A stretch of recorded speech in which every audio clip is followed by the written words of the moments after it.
So hi there and welcome to the latest video for the website Meerkat Musings, my site obviously. I've been thinking for a while now about what to do for the next video, and I think that's been part of the problem. I've been overthinking it and I've been thinking, right, let's have a structure, let's try and make it all sort of really organised and say things in a very specific way and do, basically almost like an interview, if you like, with myself, which has got a very rigid sort of format to it.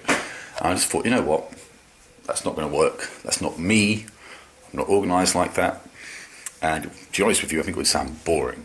So this is going to be a little bit more off the cuff. It's going to be talking about things I've been doing recently and some of the stuff that I've been interested in recently. First of all, I've been talking to someone about the pros and cons of faith healing.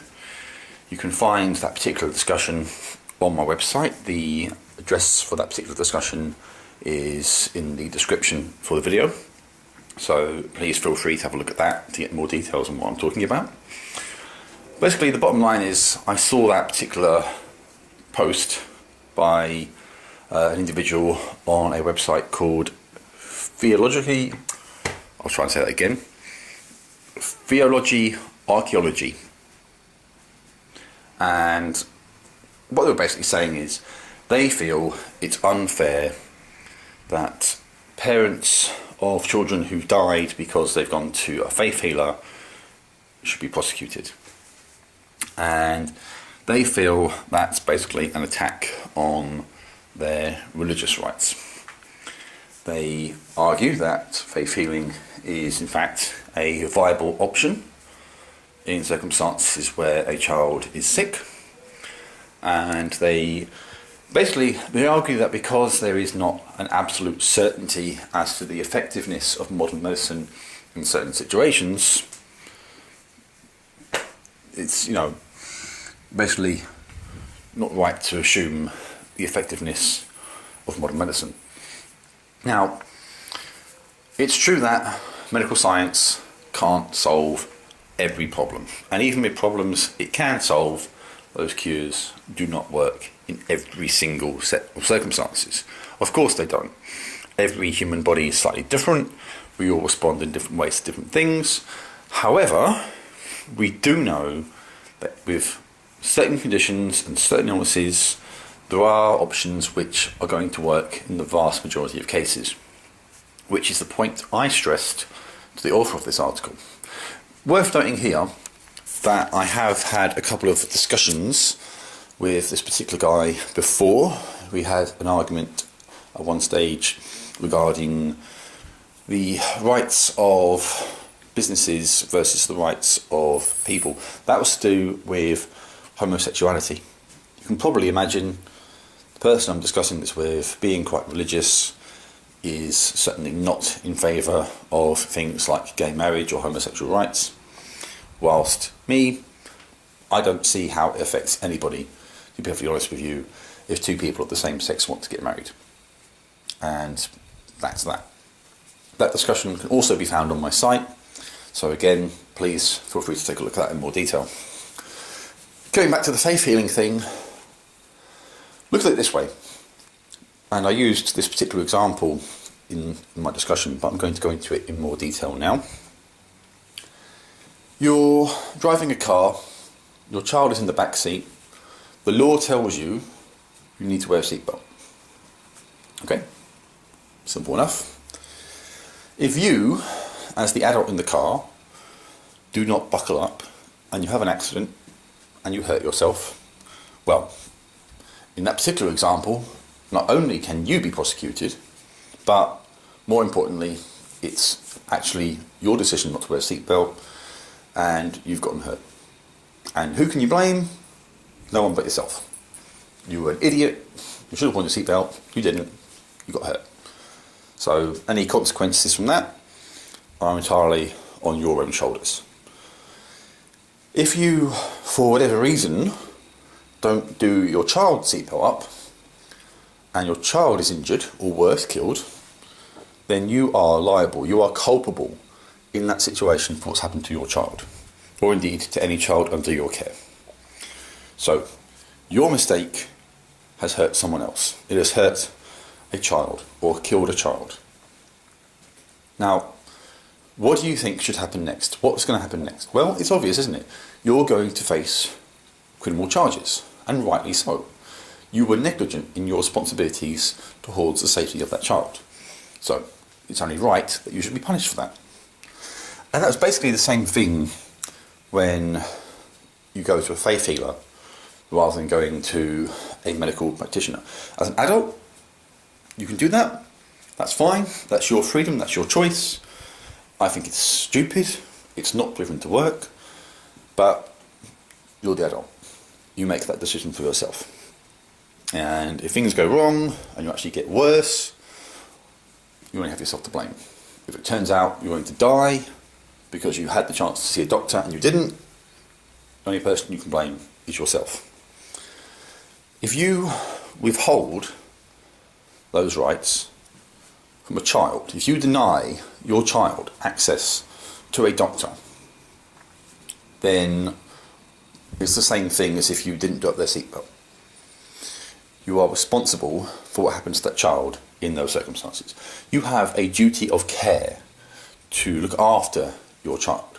And that, to be honest with you, goes beyond legal definitions. That goes beyond anything like that. That child is your flesh and blood. Okay? Speaking as a father here, I would do everything in my power to save my little girl if she was ill. What I would not do, therefore, is turn to something I know there is no evidence to support whatsoever, especially when there are trained doctors and nurses who know what they are doing just down the road. Okay, if you're going to turn to a faith healer to save your child in those circumstances, you are asking for trouble. You are inviting a great deal of pain and grief onto yourself should you lose your child. And, like I said with the seatbelt example, you are culpable, you are liable for consequences in the eyes of the law in those circumstances. It's exactly the same thing. Now, these are points that I stressed to the author of the original article in question. These are points which were basically dismissed and ignored.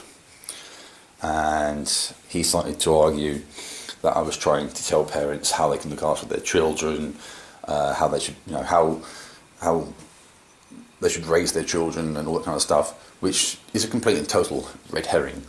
I'm not telling anyone how they should raise their child. I'm not dictating to them what sort of belief system or value system they should instill upon their child.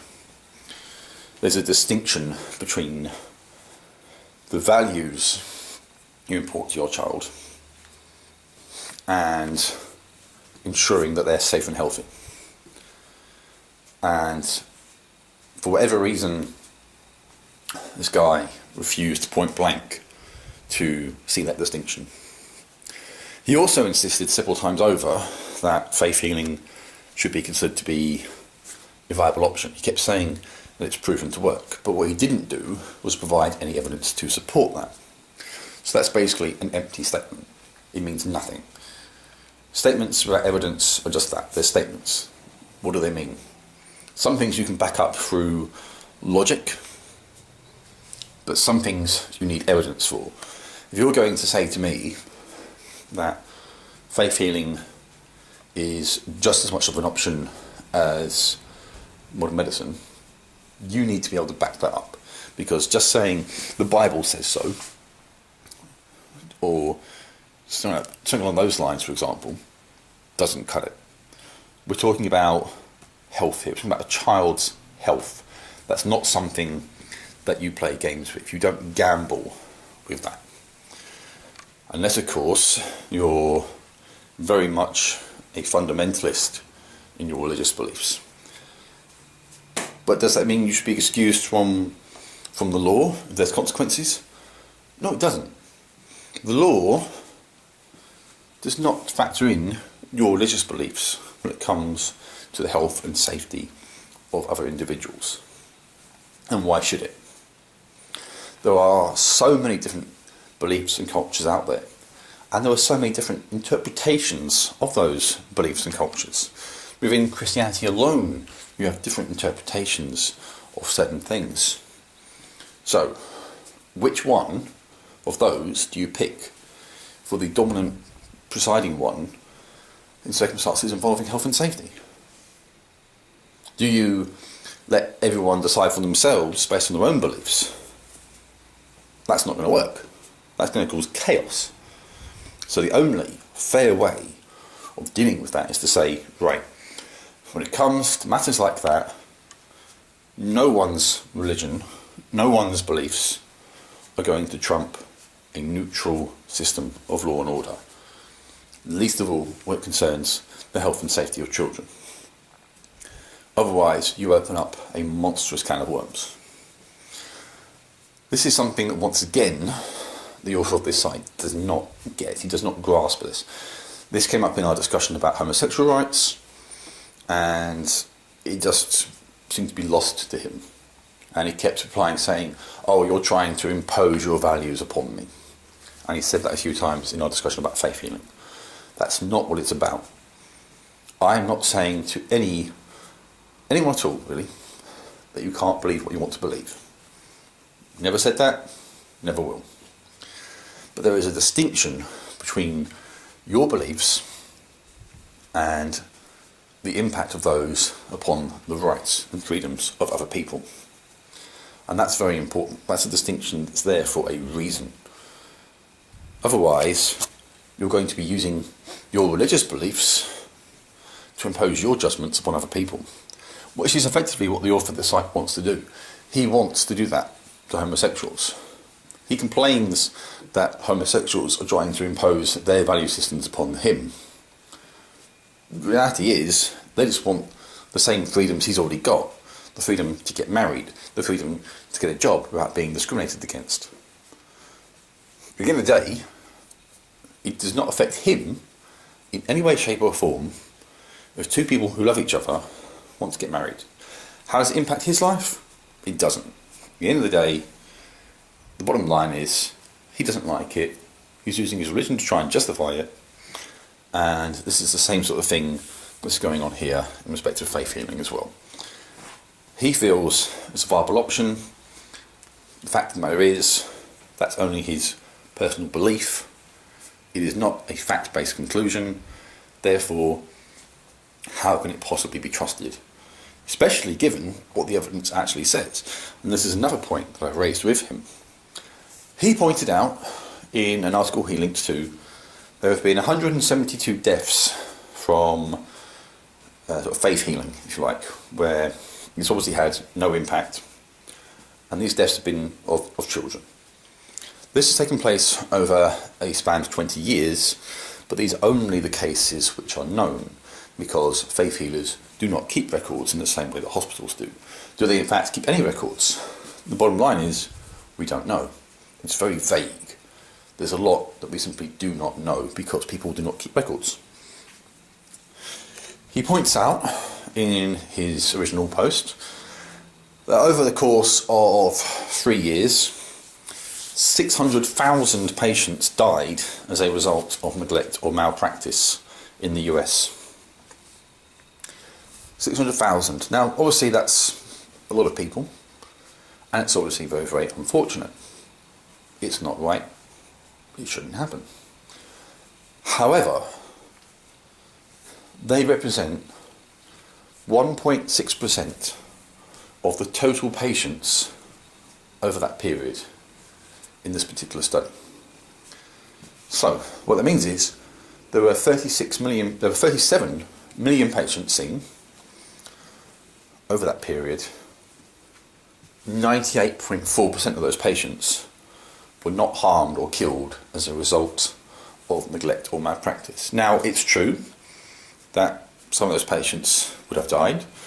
Some of them might have had injuries that were too severe to help, or incurable illnesses, or who knows, any one of a number of things. Like I said earlier on, everybody responds differently to different things. We're all different. So you cannot offer a 100% cast iron guarantee that a treatment was going to work perfectly for every single person. You can't do that.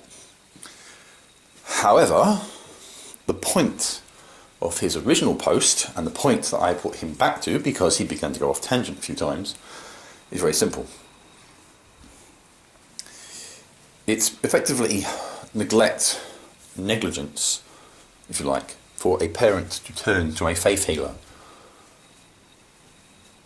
and then see that child die. You know, you've ignored something which is known to work. You've ignored something which is known to actually be a safe option. 1.6% of patients over a 3-year period out of 36 million patients were killed as a result of neglect or malpractice. If in this study of faith healing, those 172 children who died were even 1,000 out of 1,000 patients, shall we say, that would still be a higher percentage of children killed as a result of faith healing than it would have been through medical practice. In fact, a significantly higher percentage. And the bottom line is, we just don't know how many people have been seen by faith healers over that period. The chances are there have been a considerable number, but there is no way of gauging their effectiveness because there were no numbers. What's also interesting is, and this is another point which was more or less ignored, of those 172 children, it's felt that, I think it was something like 140 of them, I might have my numbers wrong here, so forgive me if I do, 140 of them would have had a 90% chance of survival if they'd actually seen a doctor. With the others, the percentage is a bit different, but, 140 of them might have survived, probably would have survived. The odds were very much in their favour. So let that sink in for a moment. Let that sink in and let the implications of that run through your head. In light of that, it's pretty clear which system is a better system for actually dealing with illnesses and injuries. So, frankly, with the evidence being very much in favour of modern medicine working and being safe to use, how can it not be negligent to turn away from that in favour of something for which there are no facts? I didn't go into the argument, but it's also the case that there are a number of perfectly natural explanations for why faith healing may seem to work. But that's a discussion that, to be honest with you, we never got around to. The author of Theology, Archeology, decided on a couple of occasions that he would be quite selective as to what parts of my comments he would actually post.